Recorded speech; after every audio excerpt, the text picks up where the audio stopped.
Hello दोस्तों, मेरा नाम सिद्धाम है। आज हम बात करेंगे कि रिसेंटली बहुत सारी एक्ट्रेसेस और यहाँ तक कि हमारे प्राइम मिनिस्टर नरेंद्र मोदी की डीप फेक वीडियोस बहुत ज़्यादा वायरल हो रही है। और इसी के बारे में कि डीप फेक कितना ज़्यादा खतरनाक बनते जा रहा है और एआई से मतलब ये डार्क एआई की तरफ हम बढ़ रहे हैं। पहले जनरेटिव एआई और अब डार्क एआई। और इसी के बारे में कैसे इतना ज़्यादा ये फैल रहा है और यहाँ तक कि बड़े-बड़े इन्फ्लुएंसर, सोशल मीडिया की पर्सनैलिटीज़,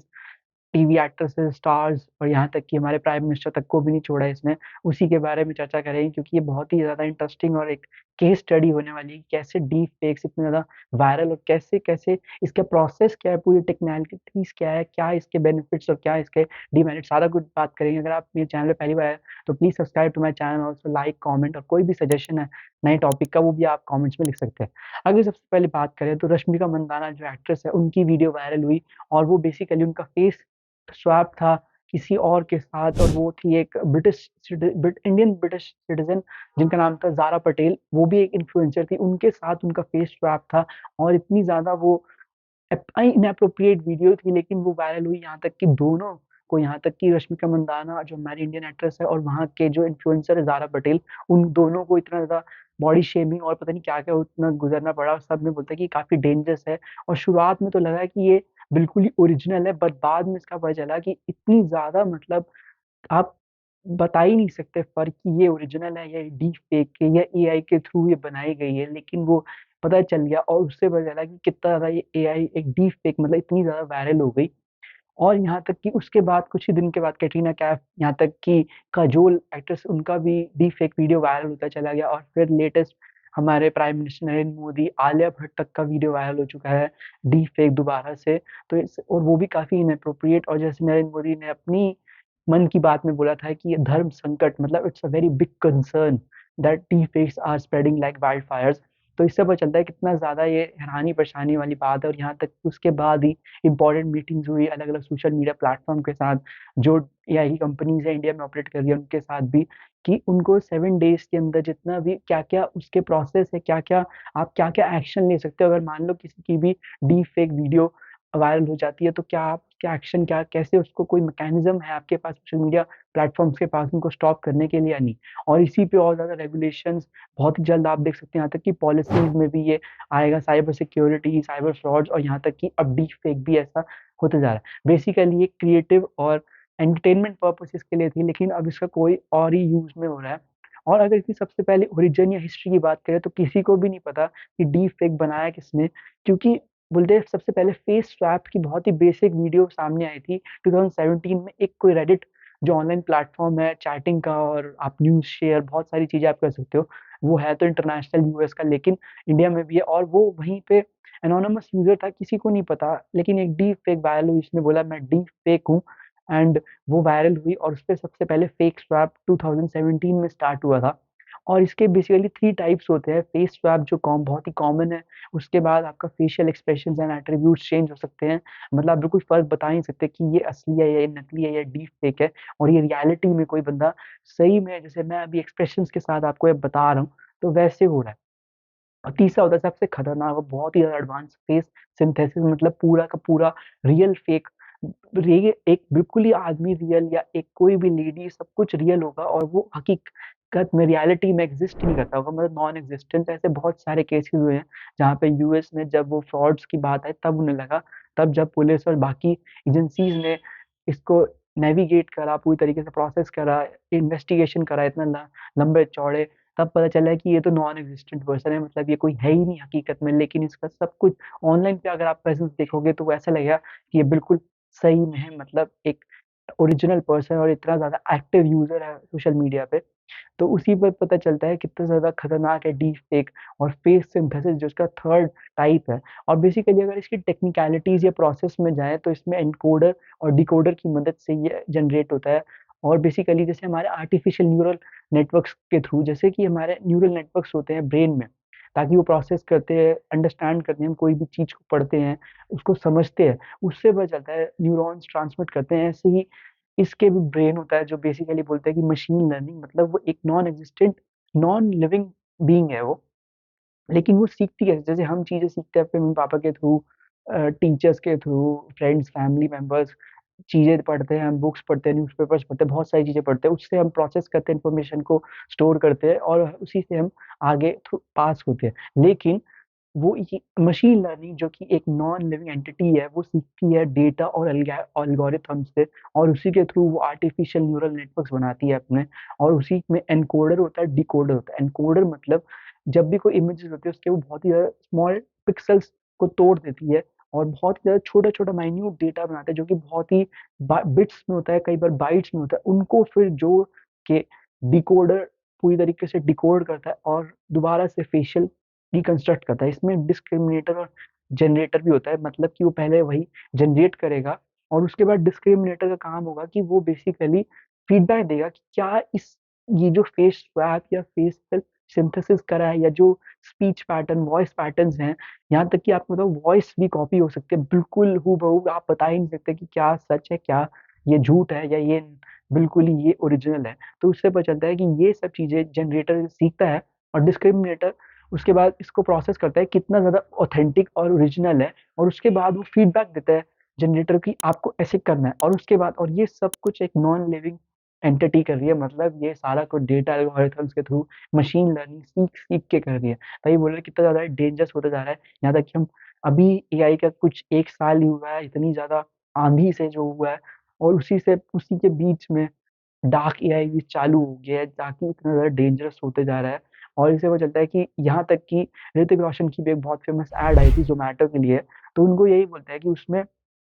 उज्जैन के ऊपर उन्होंने बनाई थी जो महाकाल रेस्टोरेंट था, अब वहाँ पे महाकाल मंदिर भी है, तो वो रिप्लेस हो गया। अब वो रिप्लेस कैसे हुआ? जितने भी ये यूज़र्स थे उन्होंने क्या करा, पता नहीं क्या हुआ यहाँ तक कि ज़ोमैटो को ऑफ़िशियल अपॉलॉजी देनी पड़ी। ऋतिक रोशन को भी अपनी पूरी तरीके से एक स्टेटमेंट जारी करनी कि नहीं ऐसा नहीं है। यहाँ तक कि जो महाकाल के टेम्पल के जो बड़े-बड़े प्रीस्ट थे उन्होंने तो अपॉलॉजी भी डिमांड करी थी इन दोनों कंपनियों से एंड ऋतिक रोशन से, बट वो हो गया सेटल। तो उसमें भी ये पता चलता है जब वो इस प्रैक्टिस कर रहे थे इस एड को शूट करने के लिए, तो 20 मिनट की उनकी वीडियो थी, उसमें उन्होंने कैसे फेशियल एक्सप्रेशन थे, कैसे उनका वॉइस या स्पीच के पैटर्न्स थे, कैसे उनके फेस के एंगल्स थे। यहाँ तक कि ये अपने फेस को रिकंस्ट्रक्ट करने के लिए कम से कम हज़ारों एंगल्स लेता है आपके फेस की एक-एक माइन्यूट पार्टिकल, मतलब मैंने जैसे आपको बताया कि सिके स्मॉल डेटा में इकट्ठी होती है इन्फॉर्मेशन एंड देन वो दोबारा से उसको रिकंस्ट्रक्ट होता है। उसी से वो कैसे रिप्लेस हो गया और बिल्कुल ही पता नहीं चला, तब जाके ये हुआ कि एक मोनोलॉग, एक प्रैक्टिस वीडियो से हकीकत की वीडियो बनाई और वो बिल्कुल सारी चीज़ें उसमें फ़ॉल्स थी। और ये तभी बोल रहे हैं इसके इतने ज़्यादा खतरनाक होती जा रही है चीज़ें, इसके बारे में आगे भी बात करेंगे कि कैसे एक बोलते हैं जनरेटिव एडवेर्सोरियल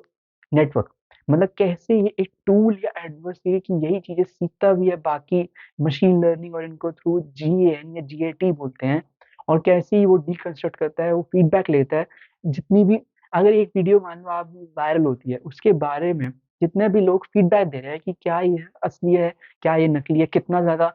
और ज़्यादा ऑथेंटिक हो सकते हैं, उसको फिर ये स्टडी करता है, वो भी सारा कुछ इंटरनेट के थ्रू, मतलब कि खुद ही वो लर्न कर रहा है और वही दूसरी अपने आउटपुट दे रहा है कि नहीं ये अभी भी इसमें इतनी ज़्यादा खामियाँ है तो इसको ठीक करो और वही मशीन लर्निंग वो ठीक भी कर देता है, मतलब ऑलमोस्ट सब कुछ। तो अब अगर इसकी अगले की बात करें कि डीप फेक के बारे में मेरिट्स क्या हैं? आप सोचोगे मेरिट्स, इसके मेरिट्स बहुत ख़ास हैं। सबसे पहले तो एड्स या क्योंकि ऑनलाइन एडवर्टाइज़िंग इंडस्ट्री में बहुत ज़्यादा है क्योंकि आप इससे कस्टमाइज़ डीप फेक एड्स बना सकते हो जो कि उनकी काफ़ी लो कॉस्ट होगी और साथ ही में बहुत ज़्यादा टाइम सेविंग करेंगी क्योंकि कहीं भी और यहाँ तक कि कई फ्यूचर कंपनीज़ जो एड्स या ऑनलाइन मार्केटिंग या ग्रोथ एजेंसीज़ हैं, वो बहुत ज़्यादा कोशिश कर रही है कि जितने बड़े-बड़े स्टार्स हैं, उन सब से एक उनकी लाइसेंस फ़ी रख दें, एक उनसे परचेज़ कर लें, मतलब हम एक तरीके का फ़ी एक्टर्स को वो देंगे कि हम आपके फेस को एक बार ही आपको शूट करना होगा और उसको हम कई बार उसको करते जाएँगे, बाकी सब हम डीप फेक से चेंज कर देंगे, चाहे कि एनवायरनमेंट, उसकी सराउंडिंग्स हो गई, बैकग्राउंड हो गया, जगह होगी, उनके प्रॉप्स हो गए, उनकी ड्रेसेस हो गई, वो सब डीप फेक से होगी, यहाँ तक कि उनकी वॉइस भी। लेकिन उनको एक ही बार उनसे वो लाइसेंस फी परचेज़ कर लेंगे वो कंपनीज़, एक्टर्स और स्टार्स से, सेलिब्रिटीज़ से और उसके बाद वो उनको हज़ारों बार यूज़ कर सकते हैं। किसी का भी उनका टाइम सेविंग, कॉस्ट सेविंग हर चीज़ में ये बहुत ही ज़्यादा फ़ायदेमंद है। दूसरा अगर इसमें आता है एंटरटेनमेंट इंडस्ट्री में कि जितने भी हम डबिंग आर्टिस्ट अब देखते हैं, उनकी इतनी ज़्यादा ज़रूरत नहीं पड़ती क्योंकि हमारे पास सॉफ्टवेयर है, डीपफेक है, एआई है, ऑटोमेशन टूल्स हैं, ताकि इतना ज़्यादा रियलिस्टिक आपकी वॉइस लगती है कि अगर कोई भी फॉरेन हॉलीवुड की मूवी इंडियन में डब हो या अलग-अलग रीजनल लैंग्वेजेस में डब हो, तो कितनी ज़्यादा ऑथेंटिक उनकी ओरिजिनल लगती है और साथ ही में इतनी ज़्यादा उनके रियलिस्टिक वो देती है कि सही में मतलब वो लग ही नहीं रहा कि ये फॉरेन मूवीज़ है, ऐसा लग रहा है इंडिया में ही बनी है क्योंकि वो डबिंग एआई वॉइस ओवर जो होता है उससे ज़्यादा बहुत ही ज़्यादा नेचुरल फ़ील आती है। दूसरा है कि इसका एक बहुत अच्छा एग्ज़ाम्पल है कि 2016 में स्टार वॉर्स जो उस टाइम पे रिलीज़ हुई थी उसमें पीटर कुशिंग एक एक्टर थे वो थे, लेकिन आपको पता है क्या वही वो पीटर कुशिंग एक्टर वो उनकी 1994 में डेथ हो चुकी थी, लेकिन वो 2016 में भी थे, वो कैसे उनकी वो डीप फेक से उन्होंने बना रखा था और कोई भी बता ही नहीं पाया कि जब वो वीडियो में तब उन सबको हाँ, ये कहाँ से ये तो इनकी तो डेथ हुई 1994 में आए थे वो स्टार वॉर्स से। तो तभी से उन्होंने अलग-अलग चीज़ें रिकंस्ट्रक्ट करी, डिकंस्ट्रक्ट करा और वो कैरेक्टर को उन्होंने दिया और वो कैसे हुआ 2016 में थ्रू एआई और डीप फेक। तो इससे पता चलता है कितना ज़्यादा एडवांस यहाँ तक कि virtual reality, augmented reality, gaming industries में भी बहुत ज़्यादा डीप फेक यूज़ होता है। और अगर इसका और एग्ज़ाम्पल दें तो फ्लोरिडा में डाली म्यूज़ियम है। वो एल साल्वाडोर डाली जो कि 19th सेंचुरी के बोलते हैं सबसे फ़ेमस आर्टिस्ट और पेंटर थे। वो आपको पर्सनलाइज़ तरीके से आर्ट वर्क इंट्रोड्यूस करवाते हैं। तो वो भी क्या है डीप वर्क से बना डीप फेक से बना हुआ है। उनकी वॉइस, उनके फेशियल एक्सप्रेशंस, फेशियल एट्रिब्यूट्स यहाँ तक कि स्पीच पैटर्न उनका जो प्रोनाउंसिएशन है वर्ड्स का वो सारा कुछ आपको ऐसा लगता है बिल्कुल ऑथेंटिक कि वो आपसे ही बात कर रहे हैं। अब अगर इसके डीमेरिट्स की बात आए तो सबसे पहले तो ये होता है कि ये frauds, criminal frauds, cyber frauds में बहुत ज़्यादा यूज़ होगा क्योंकि इससे कैसे आप पता करोगे कि आपके स्पीच पैटर्न यहाँ तक कि 2019 में एक यूके की कंपनी के मालिक का गया कि आप वो उनका अपने दूसरे बॉस को फ़ोन आया मतलब एक लोअर एम्प्लॉयी को कि आप मैं इस अकाउंट नंबर में दे रहा हूँ और उसको हंगरी में 2 लाख पाउंड किसी के हंगरी कोई भी एनोनिमस बैंक अकाउंट में ट्रांसफ़र कर दिया और वो बाद में पता चला कि वो तो सीईओ ने फ़ोन ही नहीं करा था उसको। तो इससे पता चलता है कि अकाउंटेंट को फ़ोन नहीं करा तब भी उन्हें ऐसा लगा कि उनकी बात हो रही है। तो इससे पता चलता है कितना ज़्यादा ये नेगेटिव इम्पैक्ट है। दूसरा है नॉन कंसेंसुअल पोर्नोग्राफिक वीडियोज़ जो आती हैं यानी कि फेक रिवेंज पॉर्न या वो आती है कि बदला लेने के लिए लोग ऐसा करते हैं, ज़्यादातर ये इंटरनेट सेलिब्रिटीज़ हो गए, यंग गर्ल्स को टारगेट करते हैं, तो इससे पता चलता है कितना ज़्यादा ये रैपिड वे में फैल रहा है अभी और यही रिसेंट हुआ, जो हमारे जितने भी सेलिब्रिटीज़ हैं उनके साथ ही हुआ, तो बाकी हम आम लोगों का तो क्या ही कोई पूछेगा या सुनेगा। तो इससे कि यही पता चलता है। साथ में अगर इसमें डेमोक्रेसी हमारे इंटरनेशनल इंस्टीट्यूशंस में बहुत ज़्यादा खतरा है, कि कोई यहाँ तक कि जो एक सेंट्रल रिपब्लिक एक गैबोन एक कंट्री है, वहाँ पे ऐसा हुआ था कि प्रेज़िडेंट की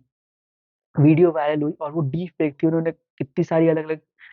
स्कीम्स बताई कि ऐसा हो कंट्री में और यहाँ तक कि मिलिट्री का coup हो गया था उसी वीडियो के बाद और बाद में पता चला था कि ये तो एक डीप फेक वीडियो है पूरे प्रेज़िडेंट की। तो यहाँ तक पता चलता है कितना ज़्यादा ये फैल रहा है और यहाँ तक कि हमारे मिलिट्री पर्सनल, इंटेलिजेंस एजेंट्स जो जितनी भी हमारी इंटेलिजेंस वो टेक्नोलॉजी है या डिफेंस की बहुत ही ज़्यादा हार्डवेयर सेंसिटिव टेक्नोलॉजी है, वो सब लीक पे हो सकती है क्योंकि उनकी कोई भी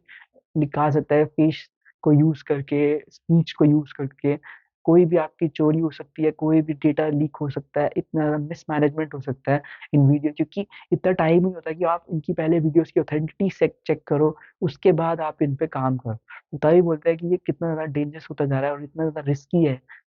क्योंकि और सबसे बड़ी बात है कि लैक ऑफ डिजिटल लिटरेसी हमारे कंट्री में या और भी इतनी कंट्रीज़ में, ऐसा नहीं कि हर कंट्री में लोग एक ही बार जब आप इतनी ज़्यादा कोई वायरल होती है वीडियो तो उसको आप हमेशा सच ही मानते हो। उसके बाद पता चलता है नहीं ये ऐसे गलत है, ये तो फ्रॉड है या ये ऑथेंटिक नहीं है वीडियो इसमें कुछ ना कुछ लूप होल है, तब जाके पता चलता है तो तभी इतना ज़्यादा रिस्की है। और अगर इसकी आप पहचानो कैसे? तो सबसे पहले यहाँ पे 2016 में एक रिपोर्ट आई थी कि जो भी डीप फे 2019 में आई थी, जो भी डीप फेक वीडियोज़ होती हैं, वो ब्लिंक नहीं करते, उनमें जो फेस बोल रहा होता है, वो ब्लिंक नहीं करता। लेकिन उसके बाद ही थोड़े टाइम बाद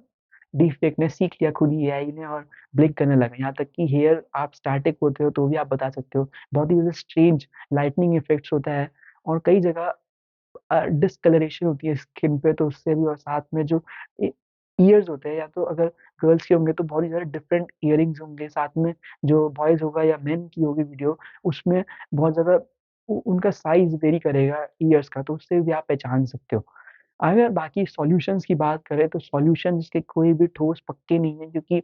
सब इस समय काम ही कर रहे हैं, अलग-अलग कंपनीज़ हो गई और बहुत ज़्यादा लोग यही बोल रहे हैं कि जितना ज़्यादा हम इसको डिटेक्शन टूल्स एडवांस बना रहे हैं, डीप फेक को रिकॉग्नाइज़ करने के लिए, उतना ही ज़्यादा डीप फेक और ज़्यादा एडवांस होता जा रहा है खुद से, कि वो उसकी और ज़्यादा कंप्यूटेशनल एबिलिटीज़ बढ़ती जा रही है ताकि वो खुद ही और ज़्यादा इन टूल्स को भी मात दे सके या पीछे छोड़ दे। और यहाँ तक कि माइक्रोसॉफ्ट, एडोबी, गूगल ये सब अलग-अलग अपनी टेक्नोलॉजीज़ पे काम कर रहे हैं। इन्होंने एक ग्रुप भी बनाया है कि इसकी ऑथेंटिटी चेक करने के लिए माइक्रोसॉफ्ट, गूगल और एडोबी ने,